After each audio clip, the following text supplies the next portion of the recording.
Welcome back to You've Got the Wrong House Villain. Chapter 4. Part 2. I became the heroine's next door neighbor. Why are you here? As soon as I saw the person standing in front of my door, I stiffened. Hi. Still, I returned her greeting for now. Then a dazzling smile bloomed on her face. The lady visiting my home was just like a lily of the valley, bathed in morning dew. Her luscious hair was as thin as silver threads, shining vividly in the midday sun, and her light green eyes contained a freshness like that of a newly sprouted leaves. My image was clearly reflected in those very gentle-looking, droopy eyes. I'm so happy. I didn't expect to have a girl of my age living right next door. As she said so, her face was filled with delight. I've moved a few times in the past, but each time there was never anyone around the same age as myself and my younger sister. It was as if "Let's be friends" was written on her sparkling eyes.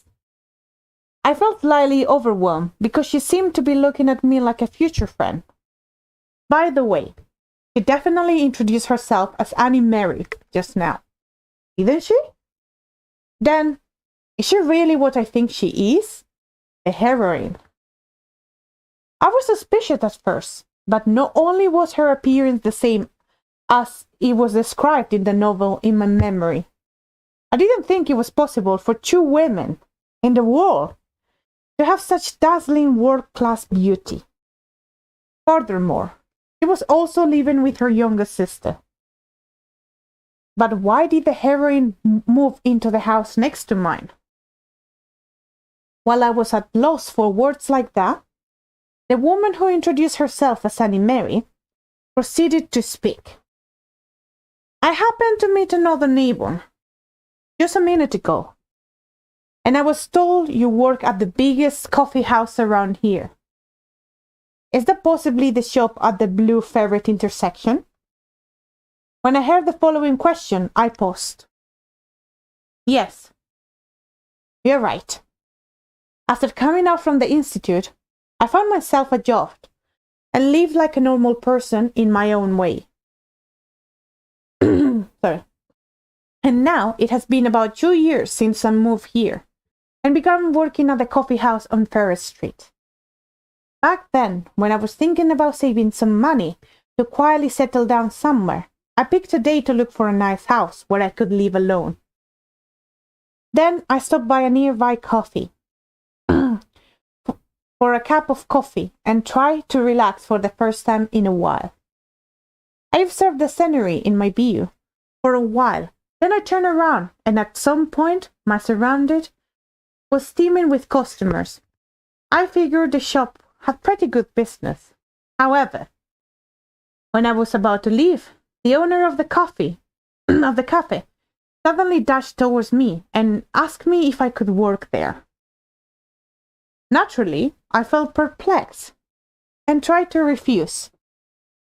But the owner was so desperately pleaded with me that if it wasn't convenient for me, I could just come to the shop and sit down there like I just did. And so, I eventually got a job on this Ferret Street with unconventional terms.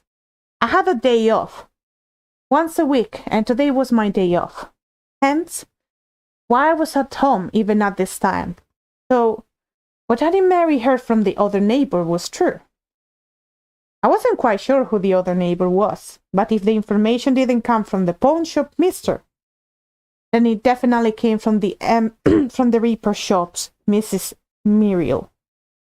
Those two were the only people on Great Ferret Street that liked to talk about other people's matters like that. I warned them last time not to leak my personal information like this, but they really don't listen. Ever since I took in the ruined fragments at the institute, my emotions have become somewhat dull. I wasn't exactly angry or upset about the fact that someone was going around spreading details about me. It was a little annoying, though. However, Annie Mary was a tactful person. When she saw my awkward reaction, her face showed signs of remorse and regret. "Ah, sorry for asking you something so personal on our first meeting. That was rude of me, wasn't it?" Annie Mary quickly apologized to me, like she had made a mistake. I'm going to be working at the clinic across the shop from tomorrow. I was amazed that not only our homes were close to each other, our places are too. And I got ahead of myself. I'm sorry. As she explained herself, she looked like she was at a loss for what to say. She was just like our Coco. Seeing Annie Mary like this reminded me of the dog I had raised in my previous life. I could almost see a pair of drooping ears and a tail overlap on her frame. She looked so pitiful. And I doubted anyone could remain angry after seeing her like this, even if their anger was in the middle of a skyrocketing. Then again, I wasn't even angry with her in the first place. Perhaps because I was reminded of my dog, Coco. My voice was much gentler than before when I spoke. "It's fine. Since you will be working at the clinic, we'll be seeing each other more often in the future." More than that, she said that she was going to be working at the clinic. Then I must be right. She really is the heroine of the novel. Even though I was only saying those words out of politeness, the woman standing before me smiled bashfully, like she was really happy to hear it. I suppose I should say as expected of the heroine, because it was such an impeccably bright smile. Before she came here, she must have gone through difficulties to support her younger sister, after her family was ruined. But, surprisingly enough, there were no signs of that on her. That aside, don't tell me this place was where the heroine lived at the beginning of the novel. There should still be about a year or two before the storyline begins. And the novel definitely said that the heroine moved to a shabby house. However, the houses here were one of the best in this place. Could it be that she lived here? Then her finances went downhill, so she moved to a smaller place? The idea seemed right, somehow.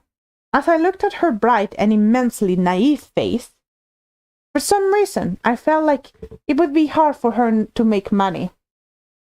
When you roll around on the bottom of the ladder to some extent, you learn to get a sense of things from rough observation.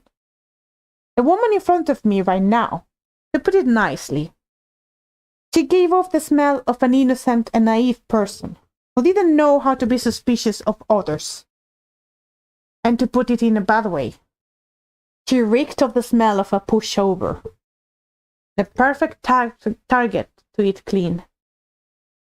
In the novel, didn't she even take in an unknown man that collapsed in front of her house and treat him with the most sincerity? The author had squeezed in several episodes in the novel, emphasizing the heroine's goodness, as if trying to make her a saint. Then, for tension in the story, bad people show up frequently, attempting to use Annie Mary's nature or harm her. And then they were all sent to cross the Jordan River by the fiendish sub-villian lackeys. Of course, him doing that didn't mean he did something good. Well, either way, since Annie Mary just said that she had moved around frequently in the past, this place was probably not her final destination. I scoured my memory, but I couldn't find anything in the novel related to the heroine's home address. Nevertheless, when the novel began, the place where the heroine lived was the hotspot, where the main lead and the sub-villain swam to. To a secluded place like this, it could not be the main stage, which meant the heroine would be moving away next year or 2 years from now. At the very least, I didn't really want to get close to her, but since she would be my neighbor for a while, I didn't mind something as simple as exchanging names. You can call me Yuri. Wow, even your name is pretty. At the research institute, I was nicknamed Arachne. And when I previously lived in the slums, I didn't have a name at all. So now I was using the name I had in my previous life. Annie Mary began to speak as if she had suddenly remembered something, but it looked like it wasn't easy for her to say it for some reason, and she bit her lips. I heard there's a ghost in my house. Is that for real? When I finally heard what she said in a lower voice, I was at loss for words again. But this time, it was for a different reason. I'm not sure how Annie Mary took my reaction. But she hurriedly made an excuse. Of course! I don't believe in such superstition, but I'm worried my younger sister will be scared if she hears something like this. However, her cheeks were slightly red, so I couldn't really believe her. Without any hesitation, I told Annie Mary. There's nothing to worry about. It's just a false rumor. The reason why the house next to mine is rumored to be haunted was because of me. But that wasn't exactly something I could say straight to her face. Besides, that it has really been a long time, hasn't it? The rumor came about when I first moved here. It looked simply like hearing it looked like simply hearing that it wasn't true made Annie Mary relieved, and she looked more at ease. I suppose that's the case. I heard that the house has been empty for quite a while before I came here. That's probably why I got attached with such a strange story. As I listened to her words, I felt like something was pricking my conscience. And here I thought I had lost my conscience. Anyways, I wonder how she managed to buy such a house when it made her so nervous. No one had come to stay in that house for almost a year. And a half because it was rumored to have ghosts. Maybe she got the house slightly cheaper. However, when I heard that Annie Mary said as she smoothed down her chest in relief, I was forced to remain silent. That's the end of chapter 4. Chapter 5. The grandpa landlord told me my house has a good fortune. Every owner of the house has left with success. The landlord said that? Yes, and he gave me such a good advice. But you know, I was so surprised when the neighbor I met a little while ago suddenly started talking about ghosts. Don't tell me she bought the house without knowing. Well, she does have a little sister. There is no reason for her to take a house with such a chaotic rumor. That aside, what is the talk about a house with good fortune? Or about every owner of the house living with success? If you're going to lie, at least know the limit. This landlord, seriously. But if he said all that and sold the house, then there's no way the price of the house was knocked down. This was obviously the old landlord extorting the heroine. Not even knowing that, Annie Mary gave a smile as radiant as the clear skies above. Now I see there must be some kind of misunderstanding.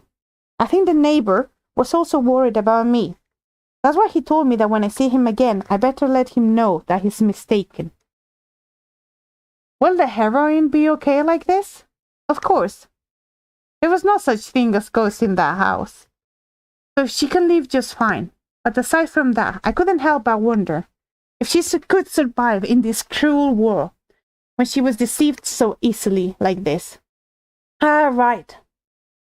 There was a guy who made it okay for the protagonist to be like this, and as if proving that things only existed for the protagonist, at the end of the novel, she would find her rich maternal grandmother, get her inheritance, and her fate would bloom bright again. Then I guess it doesn't matter. I'm glad such nice people live in my neighborhood. I'll be in your care from now on. While my mind wandered in thought, I curled my lips like the cheerful woman in front of me. Walk away, and gave a faint smile. Yes, same here. Should I just move somewhere else? That evening, I thought about it seriously as I watched the sunset outside the window. At first, I was going to just not concern myself with it. But the more I chewed over my encounter with the heroine, the more uncomfortable I felt. Even though I didn't know why. From my experience so far, it wasn't wise to ignore such instinctual feelings. Right then, a sound came from beneath my feet, disrupting me. But I ignored it. The image of the woman who had been at the door of my house earlier lingered before my eyes. Come to think of it, I thought of Coco for the first time in a long while. It had really been a long time. Since my memories of my previous life brought up such sentimental feelings in me like this. Since losing my emotions at the Institute, even things like attachment or longing have grown dim.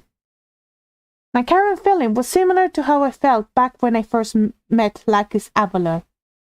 I remember my favorite character, who had died. Maybe this is why I unexpectedly liked the heroine a bit. But,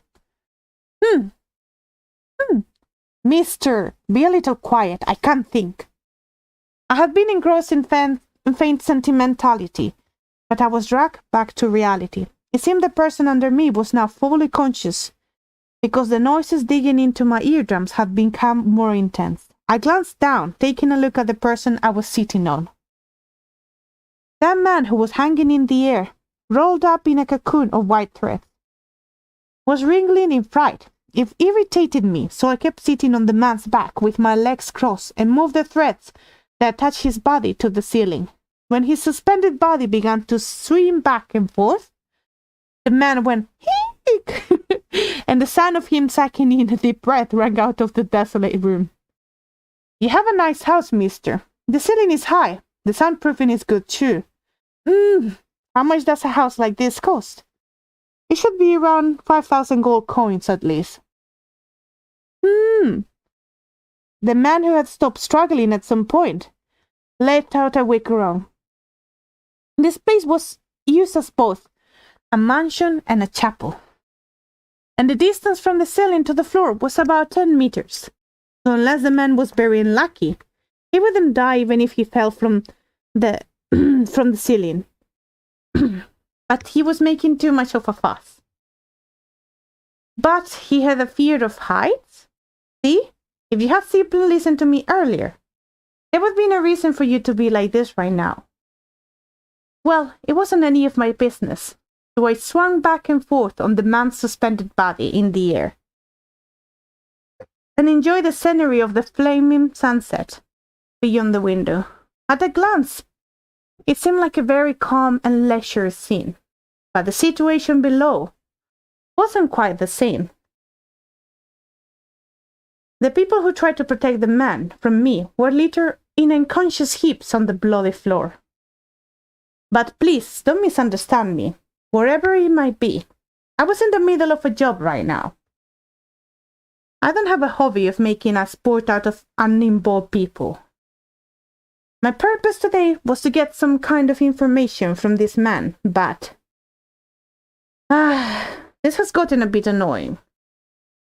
I actually accepted this request because it offered a lot of money, but this sort of request was a little annoying. Up.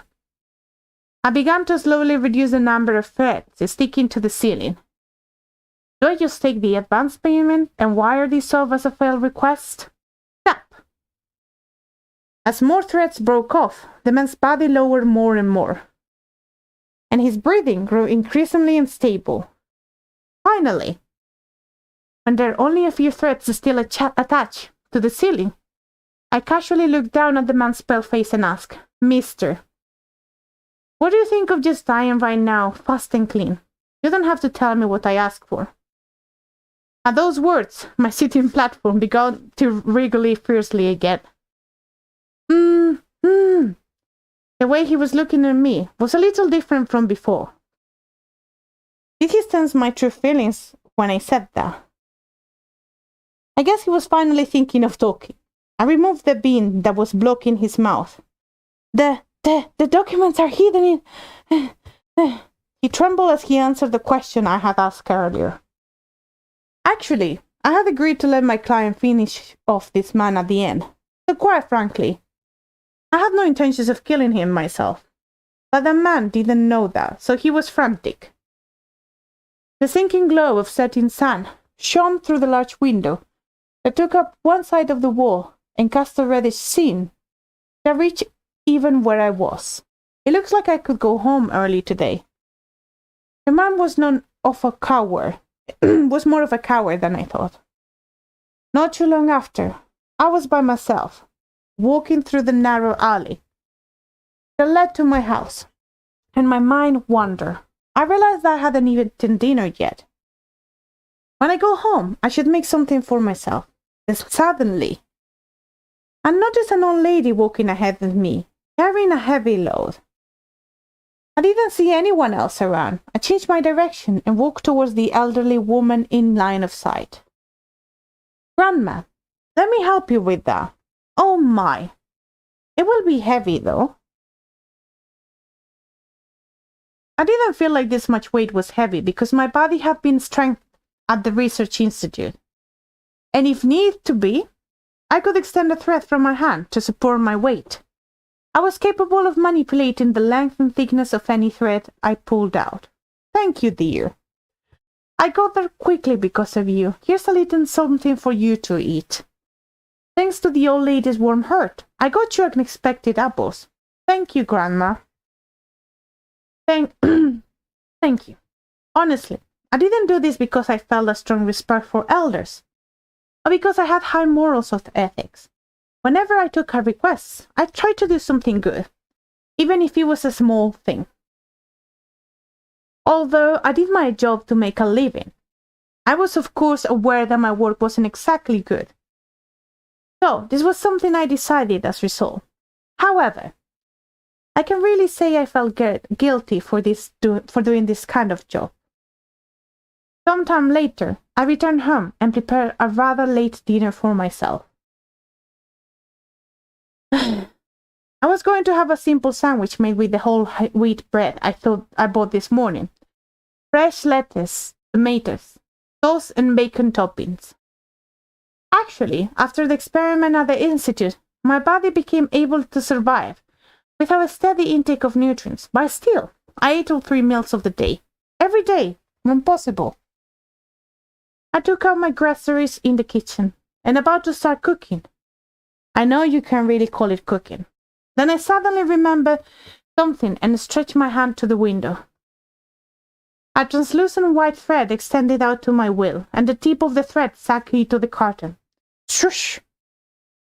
I gestured slightly, and the thread moved, letting down the curtains by the window. They were specially ordered blackout curtains, so my house was instantly plunged into darkness. Next, I sent out a thread in the other direction and turned on the light. Of course, there was no electricity in this place, so the light wasn't real. This was something made by the alchemists in the East. Household items such as simple freezers for freezing and storing food, or heaters for warming food, like a gas stove, were all brought to life by Eastern alchemists.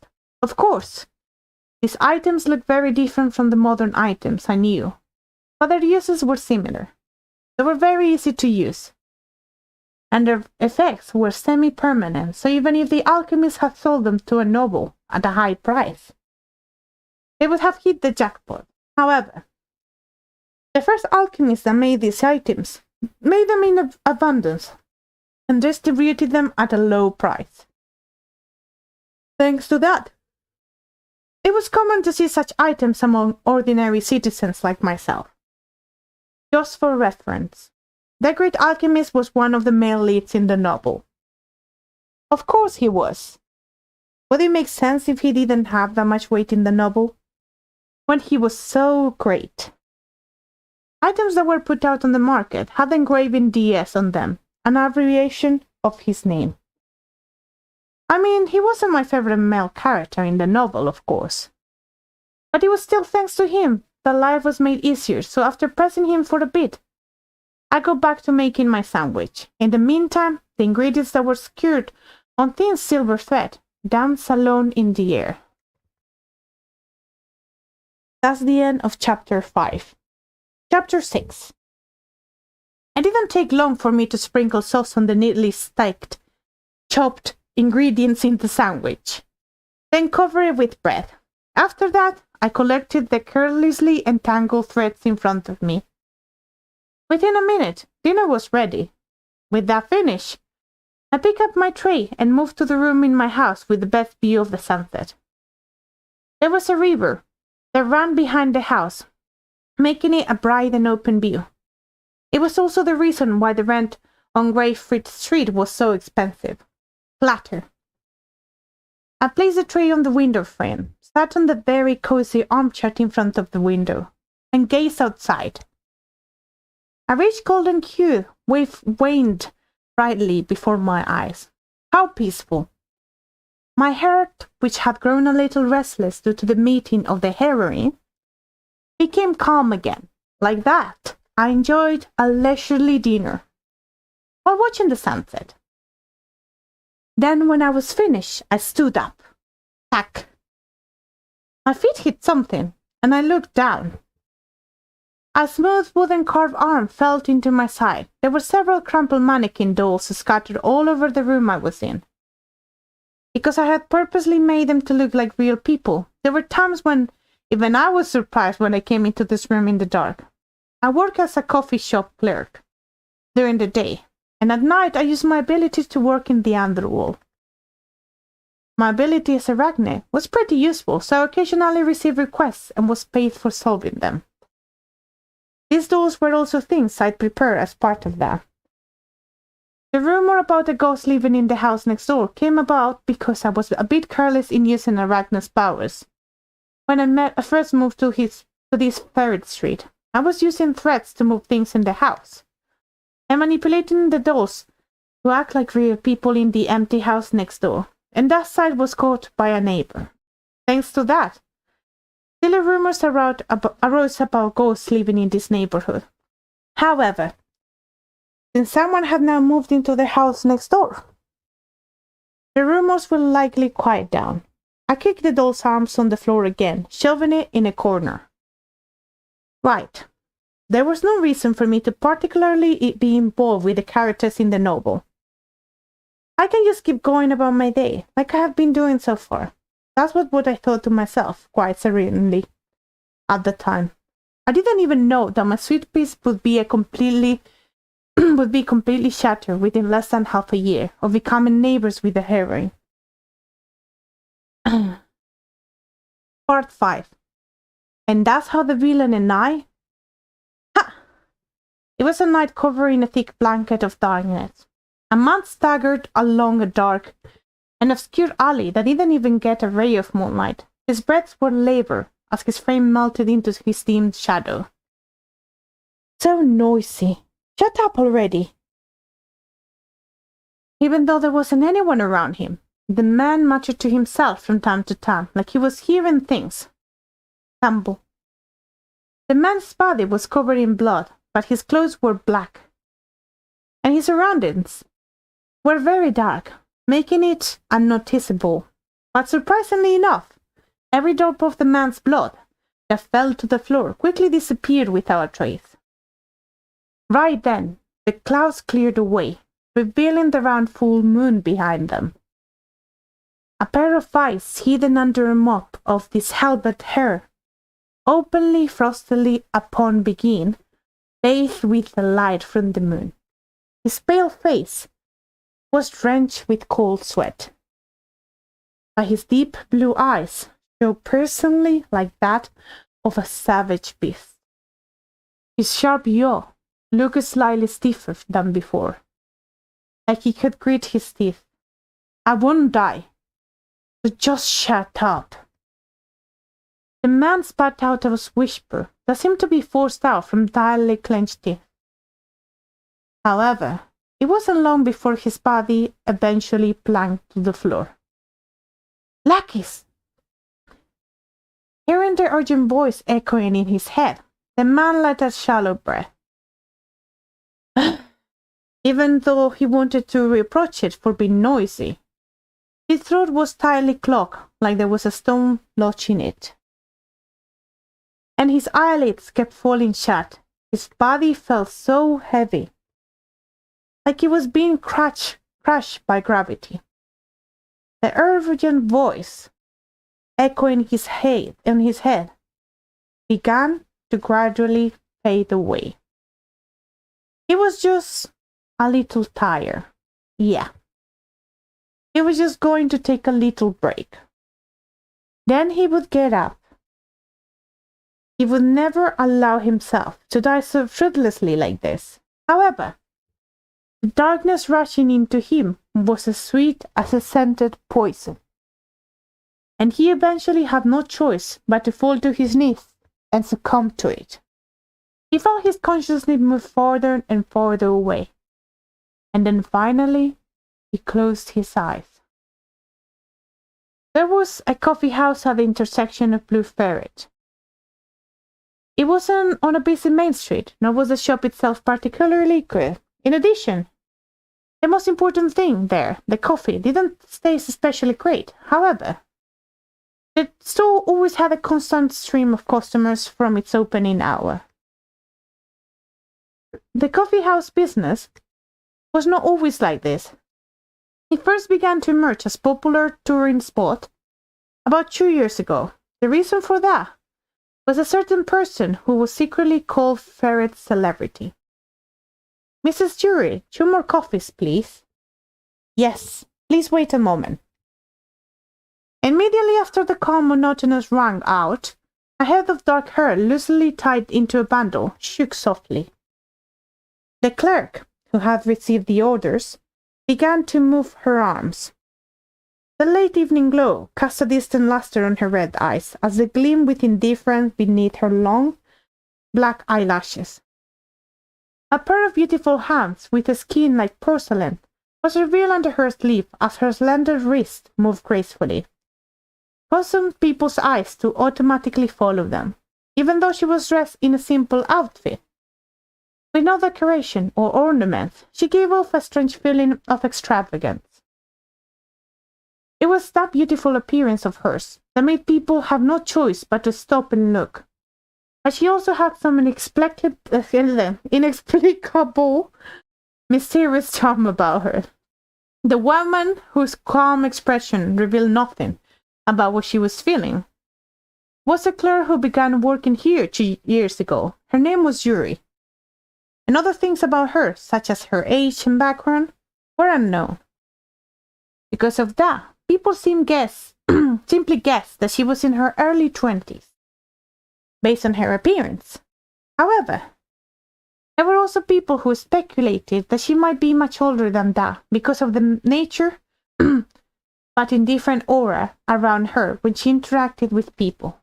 Your coffee is ready. In any case, the coffee house clerk, Yuri, was a celebrity on the Ferry Street. It would be safe to say that most people came to the coffee shop to see her. The reason why the coffee house was now teeming with people despite its first business only 2 years ago was thanks to the word of mouth, which had spread far and wide. Furthermore, the coffee taste, which was only manageable before it had changed into something decent since Yuri came. However, strangely enough, the taste of Yuri's coffee had its ups and downs. Sometimes it tasted unbelievably good, and at other times it tasted awful, like grinded medicine. And still, because there were people who claimed they would drink anything she gave them, even if it was just a muddy water, the coffee owner had no choice but to let it be. Oh, Mrs. Jury, you're working this late today. Where's Mrs. Gilbert? A regular customer asked as he entered the store and saw that Jury was still at the coffee house, even though it was past the time she usually got off work. He wasn't feeling well, so he went back early today. Gilbert was the owner of the house. He was a middle-aged man who ran the store on his own and gave off a very warm impression when Yuri first began to work here. There were customers who occasionally made poor jokes about pairing him up with her because she was still single long after his wife died. But every time that happened, Gilbert got very angry because to him, Yuri was like his only daughter, so he found such talk disgusting. Gilbert's impression was actually extremely gentle. But the man was built like a bear, so when he got heated, he seemed very sinister. Thanks to that, when he became angry, the few people making poor jokes quickly shut their mouths. Of course, because of their pride, or because they didn't want to show that they were overwhelmed by Gilbert's attitude. They would clear their throats, acting like they were just gentlemen making a joke. As a result, Yuri didn't even get a chance to get angry because of this issue. But even if that wasn't the case, Yuri had never once raised her voice while working at the coffee house. Because of that, at first, there were some rumors who had thought that she had a docile personality and deliberately provoked her more. Every time Yuri was faced with a garbage-like customer, she looked at them with a particular icy gaze and peered at them longer than usual. When that happened, the ones facing her red eyes felt an unknown chill crawl over their skin and were forced to shut up. Even if they couldn't understand it. Their stomachs clenched and a chill ran down the spine as if they had become a prey fearlessly raising their head before the jaws of a predator. And like that, before you knew it, the working environment of the coffee house became naturally pleasant. Anyways, after wrapping up another busy day at work, Yuri left the store. That's the end of chapter 6. And wait, I still need to read one more. No, that's it. Sorry, I was getting confused in my head. Thank you for listening to me. I hope you enjoyed it. And I'll try to read again tomorrow.